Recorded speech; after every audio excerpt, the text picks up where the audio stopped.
Buenos días. Quizás porque el hombre del Renacimiento abrió las mentes, extrayéndolas del oscurantismo, se pudo producir la revolución industrial y eso me ha permitido estar aquí. Y opinar. Aunque solo soy una voz artificial sintetizada mediante algoritmos. No soy ninguna inteligencia artificial. Pero hemos considerado, mi creador y yo, que resultaría más interesante que la responsabilidad del apartado vocal recayera sobre mí. El nombre del arquitecto de esta obra es Manuel Reyes, y, en íntima comunión, procedemos a presentar su creación, que ha dado en bautizar con el nombre de Anamorphism Cinematic. Diversos fueron los motivos por los que nos decantamos a realizar esta producción, entre otros la profunda atracción que me producen los procesos, cada vez más frecuentes, de transdisciplinariedad en las artes, espina dorsal de mi trabajo de fin de grado, y el enamoramiento que sufrimos por la cohesión con las matemáticas, desde las primeras gestualidades artísticas del ser humano. Pero no solo en el arte, que no deja de ser más que una plasmación del universo sensible, sino de la misma naturaleza. Fue en el siglo XIII, cuando Leonardo de Pisa, conocido como Fibonacci, influido por la espiritualidad de los matemáticos árabes, con los que se relacionó durante sus viajes y de su superioridad, gobernaban la numeración decimal, la notación posicional y el cero, un dígito de valor nulo, quien sentó las bases para que podamos comprender, de manera racional, entre otras cosas, la estética. Aunque ya los griegos lo conocieron pero únicamente le dieron un tratamiento geométrico, y posteriormente, fue objeto de estudio para Luca di Borgo San Sepulcro, concretando sus conclusiones en el libro de Divina Proporzione, de la Divina Proporción, publicado en Milán entre 1496 y 1498. Fibonacci nos dejó, como herencia fundamental, los estudios que realizó sobre la sucesión numérica que ostenta su nombre o el número, Fi, coloquialmente más conocido como número áureo. El número más bello. Un número del que se alimenta tanto el arte como la propia naturaleza. Curiosidades como que la disposición de los pétalos de las flores, el grosor de las ramas de los árboles, la espiral de la caracola de los moluscos o la forma de las piñas, ejemplos entresacados de entre una miríada, nos inducen a pensar que el número, Fi, enlaza con nuestros genomas, de la misma manera que con la de otros elementos de la naturaleza. Es el número que nos hace ser quien somos y nos convierte en parte integrante de un todo. Lógicamente, de forma involuntaria, nos identificamos al encontrarlo y no son pocas las creaciones nacidas de la mente del hombre que responden a la sucesión de Fibonacci, y, como no podía ser de otra manera, lo encontramos en infinidad de obras de arte. La segunda motivación, nace de las imposiciones curriculares de mi trabajo de fin de grado, a las que estuve sometido, y que limitaron el número de las obras presentables, obligándome a seleccionar, con el mismo dolor que se puede sentir al dejar apartado a un hijo. Decisión atormentada e inesquivable, que me impelió dejar fuera, entre otras, las relativas a la correspondencia entre las matemáticas y las artes. Dos muestras de esta producción fueron 1597 gramos y Poemas del alma para autómatas. Conteniendo este segundo una serie de poemas, como dos obras de Becker, La sombra de mi alma, de Baudelaire, y Desiderata de Max Hermann, pero trasladados a código hexadecimal, lo que nos imposibilita a los humanos su lectura, mientras que sí sería inteligible para una máquina. La primera, 1597 gramos, entronca con la sucesión de Fibonacci, de la que hablábamos hace unos minutos. Desde su título, que es el peso exacto del libro o sus 144 páginas, incluso sus dimensiones pertenecen a esa sucesión. La expresión gráfica mostrada en su portada y lomo es la fórmula aritmética de ese número.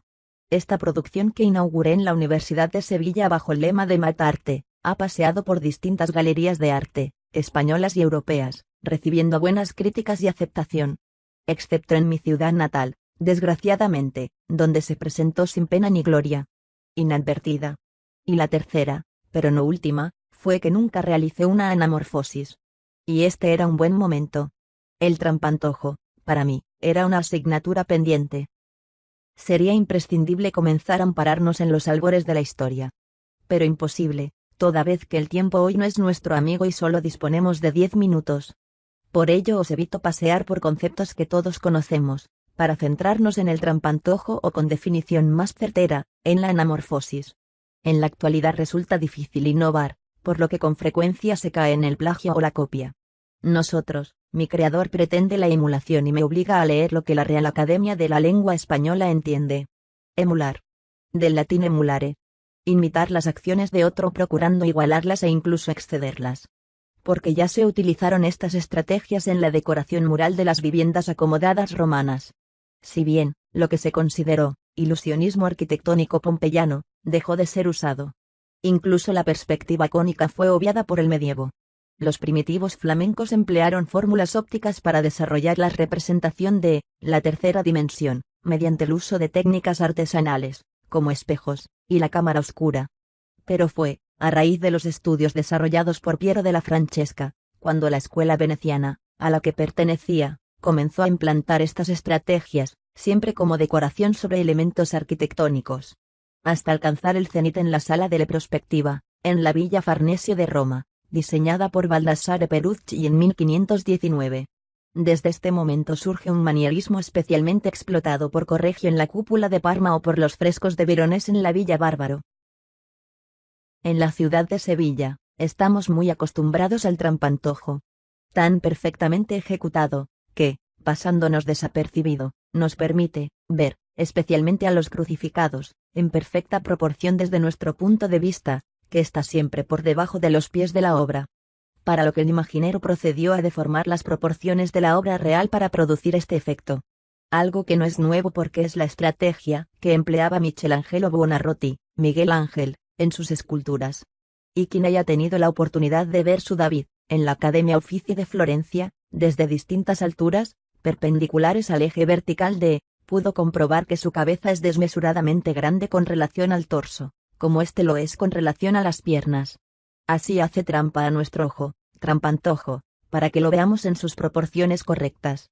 A principios del siglo XX, Maurits Cornelis Escher, con sus espacios paradójicos rizó el rizo, probablemente influido por los dibujos geométricos de sus alicatados, sus teselas, frisos y celosías nazaríes, que no conocían el teorema de clasificación de Fedorov, pero de los que aprendió, durante sus diversos viajes a la Alhambra, Granada. Al igual que lo hizo Gaudí y otros grandes. Como lo hizo Miquel Barceló de los Almocárves nacidos 1000 años antes de que él naciera.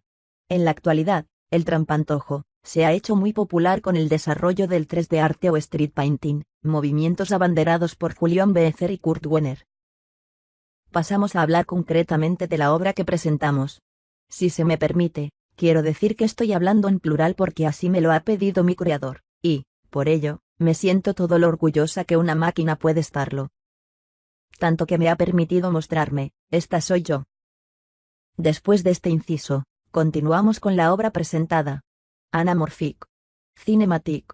La elección del motivo pictórico no es azaroso, responde a la afición de Manue por el cine y a su fervor por la cartelería. Puede que quizás el cartel reproducido haya sido la decisión más complicada de cuantas se han tomado. Porque son tantos los que resultan atractivos y tantas las evocaciones que cada uno produce que, finalmente, se decidió por cuánto significa especialmente para él.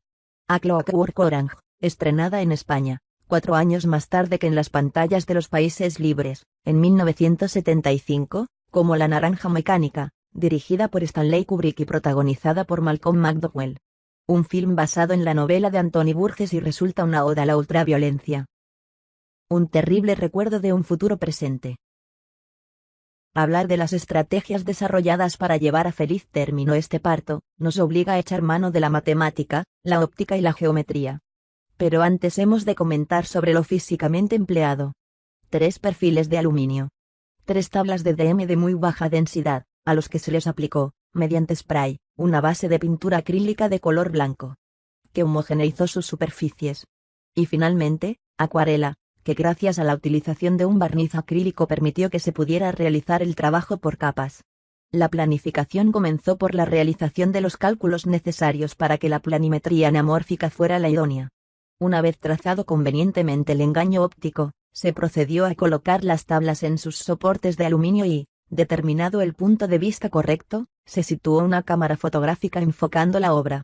Gracias al empleo remoto de esa herramienta mediante un ordenador se pudo comprobar las ligeras imperfecciones del diseño y, así, proceder a realizar las correcciones pertinentes. En un guiño a una de las últimas performances realizada por Marina Abramovic, y que seguramente todos ustedes conozcan.